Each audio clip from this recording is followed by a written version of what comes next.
यामीमां पुष्पितां वाचं प्रवदन्ति विपश्चितः वेदवादरताः पार्थ नान्यदस्तीति वादिनः। कामात्मानः स्वर्गपरा जन्म कर्म फलप्रदां क्रिया विशेष बहुलां भोगैश्वर्य गतिं प्रति। भोगैश्वर्य प्रसक्तानां तया अपहृत चेतसां व्यवसायात्मिका बुद्धि समाधो न विधीयते। हे प्रथापुत्र अर्जुन, ये विचारहीन पुरुष जिस प्रसिद्ध कर्मकांड रूप वाणी को कहते हैं, वह वाणी अविचार से रमणीक है और जन्म रूप कर्मफल को देने वाली है तथा भोग और ऐश्वर्य की प्राप्ति के लिए सकाम अग्निहोत्रादि कर्मों को विस्तार से प्रतिपादन करने वाली है।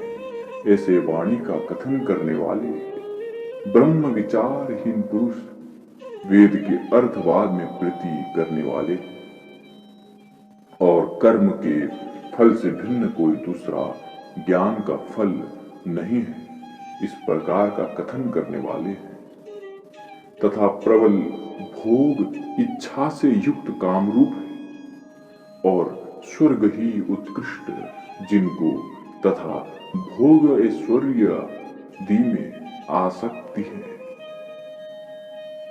जिनकी और उस वाणी से आच्छादित है। चित्त जिनका ऐसे विषयों से परिपूर्ण है, वे पुरुष जिनका अंतःकरण वह व्यवसायात्मिका ब्रह्म विषयक बुद्धि नहीं होती है। त्रैगुण्य विषया वेदा निस्त्रैगुण्यो भवार्जुन निर्द्वंदो नित्य सत्वस्थो निर्योग क्षेमात्मवान।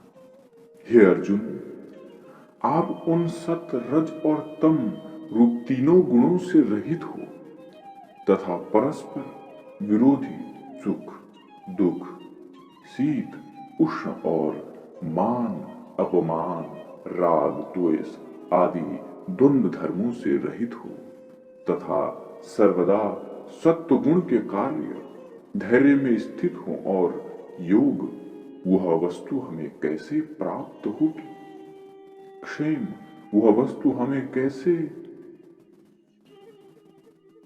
हमारे पास रहेगी, इन दोनों चिंताओं को छोड़ आत्मवान ब्रह्मात्मा में निश्चल चित्त वाला हो।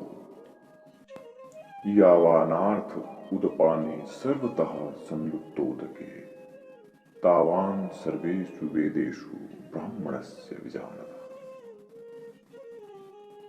जैसे कि अल्प जल वाले स्थानों में जितना स्नान पानादि रूप प्रयोजन सिद्ध होता है, उतना सर्वोर से परिपूर्ण जल वाले एक ही मीठे जल के भारी जलाशय में सिद्ध हो जाता है।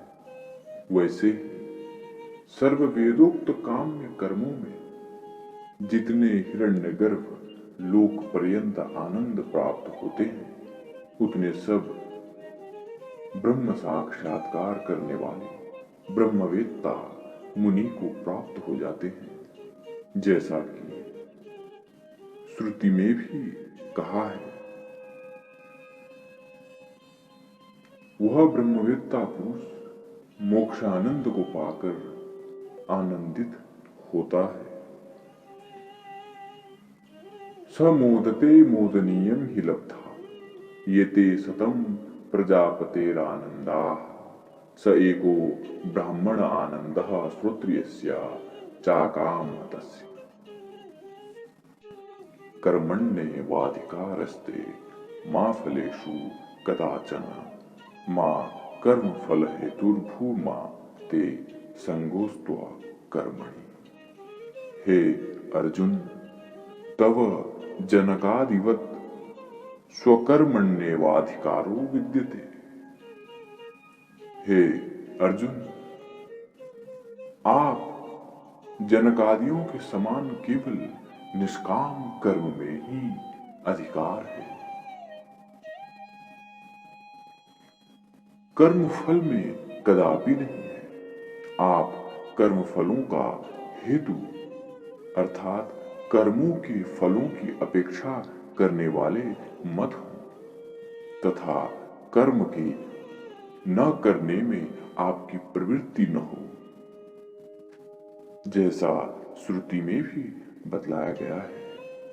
कुर्वन्नेवेह कर्माणि जिजीविषेच्छतं समाः एवं त्वयि नान्यथेतो अस्ति न कर्म लिप्यते नरे। इस कर्माधिकार वाले लोक में निष्काम वर्णाश्रमोचित वेदोक्त कर्मों का आचरण करता हुआ सैकड़ों वर्षों तक जीने की इच्छा करें। इस प्रकार निष्काम बुद्धि से कर्म करते हुए आप को कर्मों का बंधन नहीं होगा। योगस्थः कुरु कर्माणि संगम त्यक्त्वा धनंजय सिद्धया सिद्धयो समो भूत्वा समत्वं योग उच्यते। हे रिपुधन विजयी अर्जुन, ब्रह्मात्मनिष्ठ रूप योग में स्थित हुए आप फलेच्छा रूप संग को परित्याग कर तथा फल की प्राप्ति और अप्राप्ति दोनों में सम अर्थात हर्ष विषाद से रहित होकर स्वधर्म रूप कर्मों को करें। उक्त समत्व हर्ष विषाद आदि द्वंद्व में समबुद्धि को ही योग कहते हैं। दूरेण ह्यवरम कर्म बुद्धि योगा धनंजय बुद्धौ शरणम अन्विच्छ कृपणा फलहेतवः। हे रिपुधन विजयिन अर्जुन, क्योंकि ज्ञान योग दृष्टि से सकाम कर्म अत्यंत निकृष्ट है, इसलिए आप ब्रह्मार्पण बुद्धि से निष्काम कर्मयोग करने की इच्छा करें। जो पुरुष फल की कामना वाले हैं वे कृपण हैं, अर्थात कृपण के समान दोनों लोकों में केवल दुख के भागी हैं। जैसे श्रुति में कहा है, तथाच श्रुति यो वा एतदक्षरम गार्ग्य विदित्वास्मान लोकात् प्रेति स कृपणः। हे गार्गी, जो अक्षर आत्म धन का अनुसंधान न करके इस लोक से जाता है वह कृपण है। बुद्धि युक्तो जहातीह उभे सुकृत दुष्कृते तस्मात् योगाय युज्यस्व योगः कर्मसु कौशलम्। ज्ञान निष्ठा से युक्त समत्व बुद्धि वाला पुरुष इस लोक में पुण्य और पाप दोनों का परित्याग करता है। चित्त शुद्धि पूर्वक ज्ञान द्वारा और कर्मों में जो कौशल है अर्थात समत्व बुद्धि ईश्वरार्पणता वह योग है, क्योंकि वह कर्मों में ईश्वरार्पण रूप समता बुद्धि वाला कौशल बंधनों से मुक्त करता है। इसलिए इस योग की प्राप्ति के अर्थ आप यत्न करें।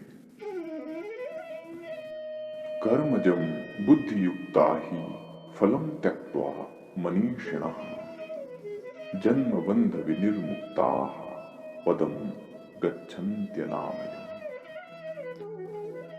तदेवाह कर्मजम् इति यतो हि ते समत्व बुद्धया